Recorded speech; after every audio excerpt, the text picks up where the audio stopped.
Friends, welcome to this LinkedIn live conversation on net revenue recognition, also known as NRR. And this is specifically for software as a service company, better known as SaaS companies, and specifically relevant for B2B SaaS players. My name is Thomas Abraham, and I work with a number of SaaS companies, helping them with their global expansion and growth. So moving on to the topic at hand, net revenue retention, or NRR, is often underrated by several SaaS founders in the early stages of their growth. And often they find themselves struggling when their businesses reach scale as the task then starts to look really enormous.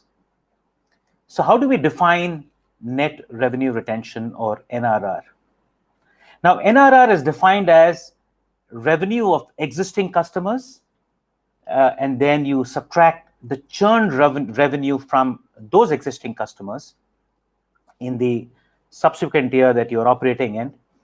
And then you look at what is the quantum of revenue you get from upselling or cross-selling product and services to that set of customers. And here we do not take into account revenue from new customers. So as an example, if your current revenue from existing customers is, let's say, $1 million, and the churn that you experience in this current year is, let's say, going to be $100,000. So then your $900,000 really is your net revenue then. However, you're able to upsell or cross-sell $100,000 worth of products and services to these customers. Then your NRR is 100%. Now, as a thumb rule, SaaS companies should aim at 100% at the very least. The gold standard is however, 120% plus. Now, however, if your customer segment is largely SMB, then generally you will find that it is far more challenging to drive a much higher NRR. Given that SMBs tend to churn at a much faster rate than enterprises. And also the fact that SMBs tend to go out of business or scale down, as we have seen in these COVID times. And also it's normally much more difficult for you to sell more licenses or add-ons to an SMB, given the fact that they tend to have a fixed investment model and their requirements may not grow dramatically over a defined period of time. The other important observation is that many SaaS companies in the early days are focused more on customer acquisition than retention or upselling. And therefore, their NRR potentially may end up less than 100%. The general theory is that NRR is easier to drive after a company has reached some scale, like for instance, $5 to $10 million in ARR, or annual recurring revenue. However, that may be more true in markets like the US, where deal sizes could be fairly significant. But if you look at developing markets that are far more price sensitive, the discipline of managing ARR should be brought even at a scale of about $1 million. And the reasoning here is that, given the price sensitivity of these markets, the customer count could be significant even at $1 million ARR. In fact, I know of many SaaS companies who have over 400 customers at $1 million revenue.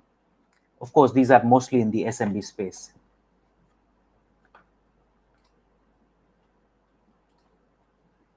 So friends, why is NRR an important metric for SaaS companies? Firstly, it's a reflection of customer satisfaction and customer loyalty. And we all know that loyal, referenceable customers make new customer acquisitions that much more easy. Also, a higher NRR can make you more strategic when you acquire new customers. you certainly can be far more focused on segments in which you wish to operate in. And I was speaking to a founder of an HR tech company recently, and he did mention that they've been hampered with a lot of churn, given the fact that they've been acquiring a lot of startups to use their product and services. And the challenge that they've seen is that many of these startups have limited resources to drive implementation and usage. So the case in point here clearly is that if you are an NRR centric business, then you would have far more clarity on the segments you wish to operate in. So how do you drive higher NRR? And there are some points that I just wanted to share with you today. Firstly, clearly, it's important to have a far greater focus on customers early in the growth stage of your SaaS business. Now, we all know that retention is the new acquisition, and this is even more relevant, given the growth pangs being faced by several SaaS companies in these COVID times. So do you have a customer success team that is focused on usage and customer satisfaction? Also, are you working hard enough to make customers your fans? I mean, it is surprising to see many SaaS companies hanging by a thread as far as customer retention is concerned. And that's the reason why, I've seen many instances where, SaaS companies have customer testimonials, and those customers may not be customers a few years down the line for various reasons. It could be that, they have outgrown the platform and so on and so forth. But, that's a very, that's something very, very practical that we see. Therefore, the question to also ask is, what are your drivers for retention? And also, very pertinent is, what percentage of your marketing spend is on existing customers versus acquiring new customers? And do you have a sense for the lifetime value of your customers? Moving on to the second point, it's also about getting in place a strategy to upsell and cross-sell products and services. Now, have you segmented your customers based on their size, modules being used, potential, and growth of that industry? And do you have, therefore, a strategy to upsell and cross-sell based on this information? Now, let me give you some examples here. Now, I work with a talent acquisition platform by the name of MapRecruit, who have a multi-tiered revenue model.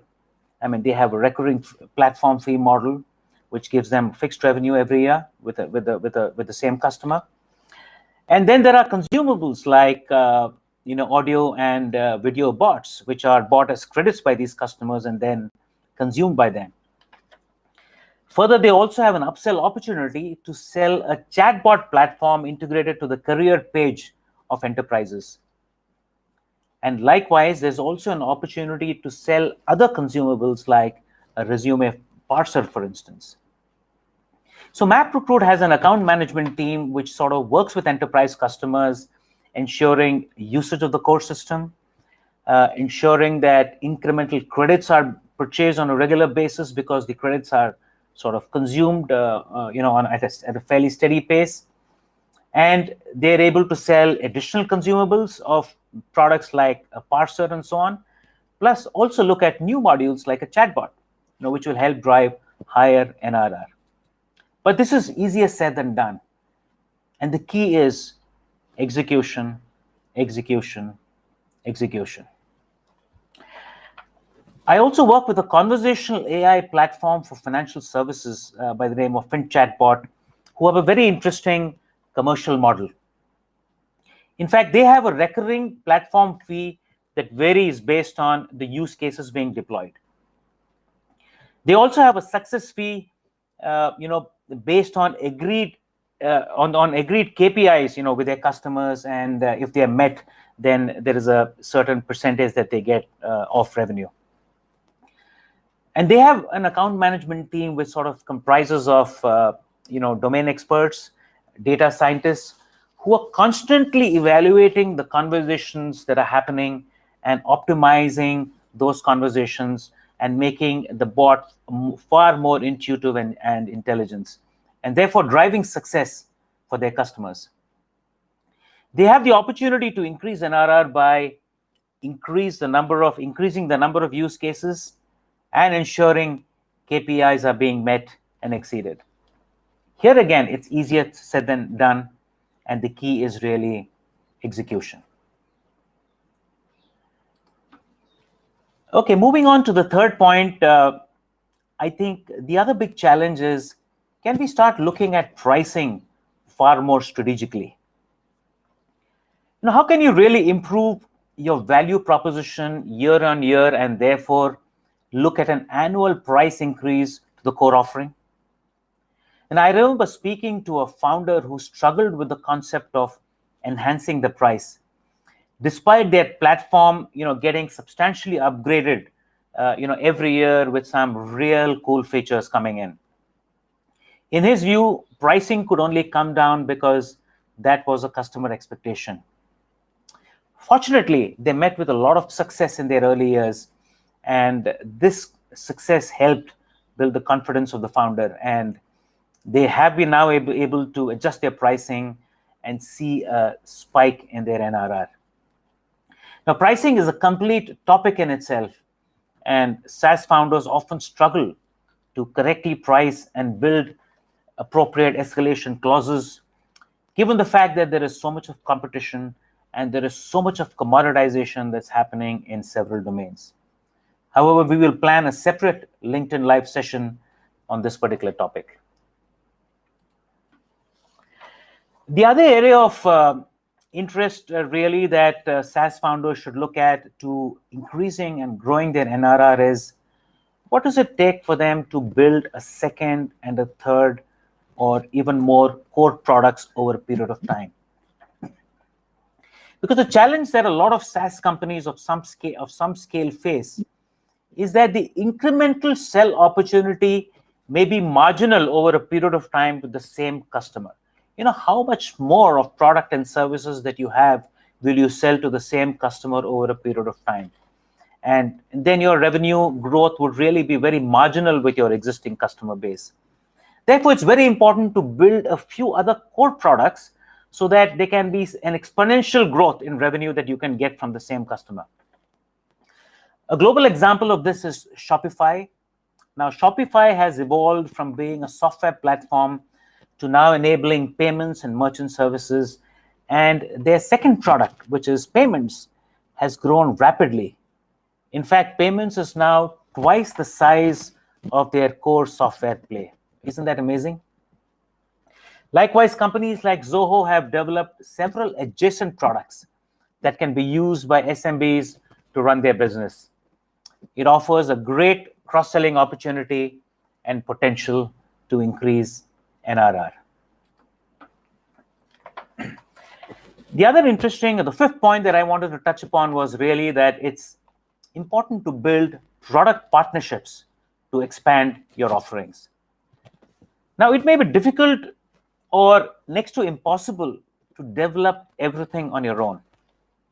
Instead, I think founders should consider partnering with some of the best of breed players who could enhance your core offering and address a specific customer need. Now, there are several examples here, and let me talk about two of them. One is in the HRMS space, which is the human resources management system space, where there are players who are having a core platform and they are constantly looking at adding more value and looking at adjacencies where they could have potential partnerships to add value to their customers and in the bargain enhance their NRR. Now, a great partnership here for an HRMS platform could be a learning experience platform or a people analytics platform, because these are unique, these are really high value, and there is a lot of demand among enterprises for platforms of this kind. And it would be next to impossible for an HRMS to actually go and build these capabilities. So the best option for them would be to partner. And that partnership can actually build significant momentum, both in the form of increasing their NRR as well as enhancing the stickiness with their existing customers. The other example that I want to talk about is in the digital banking space, where there are a number of digital banking platforms. There are in the lending space, there are loan origination platforms, loan management systems, and I see a big opportunity for them to partner with conversational AI platforms. Because clearly the value proposition to their customers, who are largely banks or non-banking financial companies, also known as NBFCs, and in these times when everybody needs to go digital, these conversational AI platforms could really help improve customer acquisition, customer service, retention, and collections. Here again, the NRR to the digital banking platform could get a very significant fillip by such a partnership. Now, talking about partnerships, the interesting thing about partnerships is that partnerships also lead to acquisitions in the future.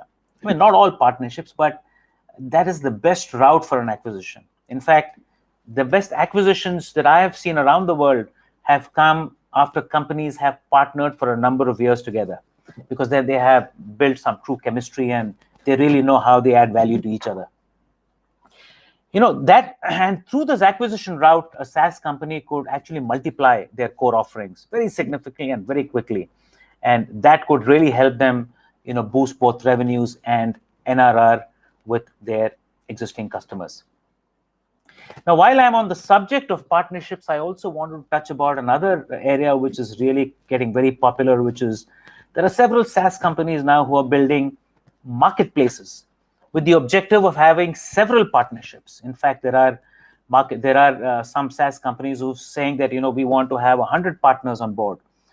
But the challenge with these marketplaces is that there is limited focus, because the sales team is finite, right, for the SaaS company. And they have focused on their core offering, which itself is fairly sophisticated and constantly evolving.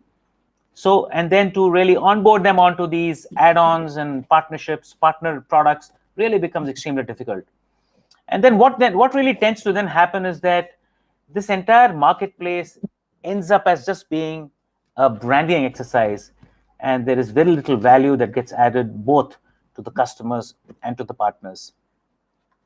So my recommendation to SaaS founders is to pick a few partners where there is a significant opportunity, there is a significant value add, and then drive revenues through that partnership, either through a white label or through any other arrangement. Thereby, you will add value to your customers, you will add value to your partners, and you will definitely boost your NRR and get far more satisfied customers.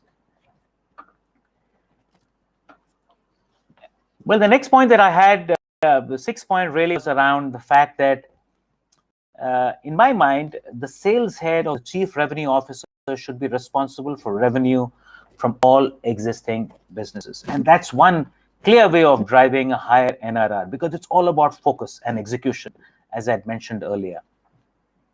So the ownership cannot be diluted. It has to be one person. And I've always believed that new business and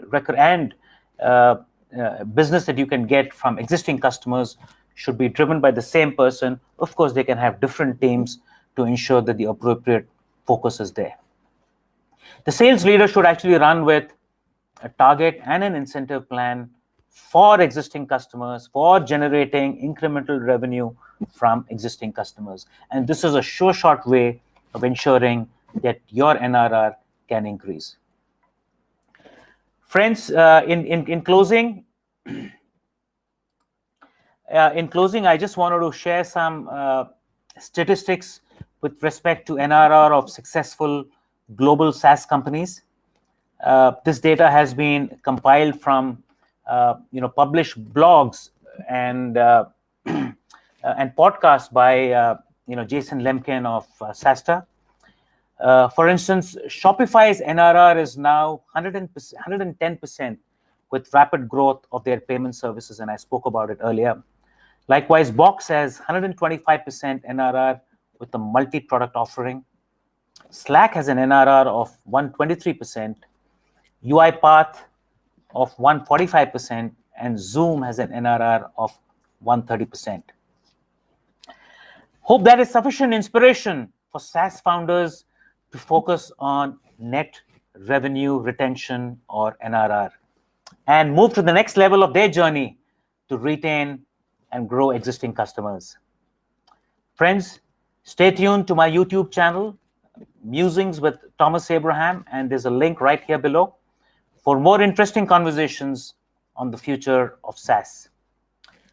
Do reach out to me with your comments, experience, and questions on the topic of net revenue retention. It's goodbye for now. Stay safe and stay well.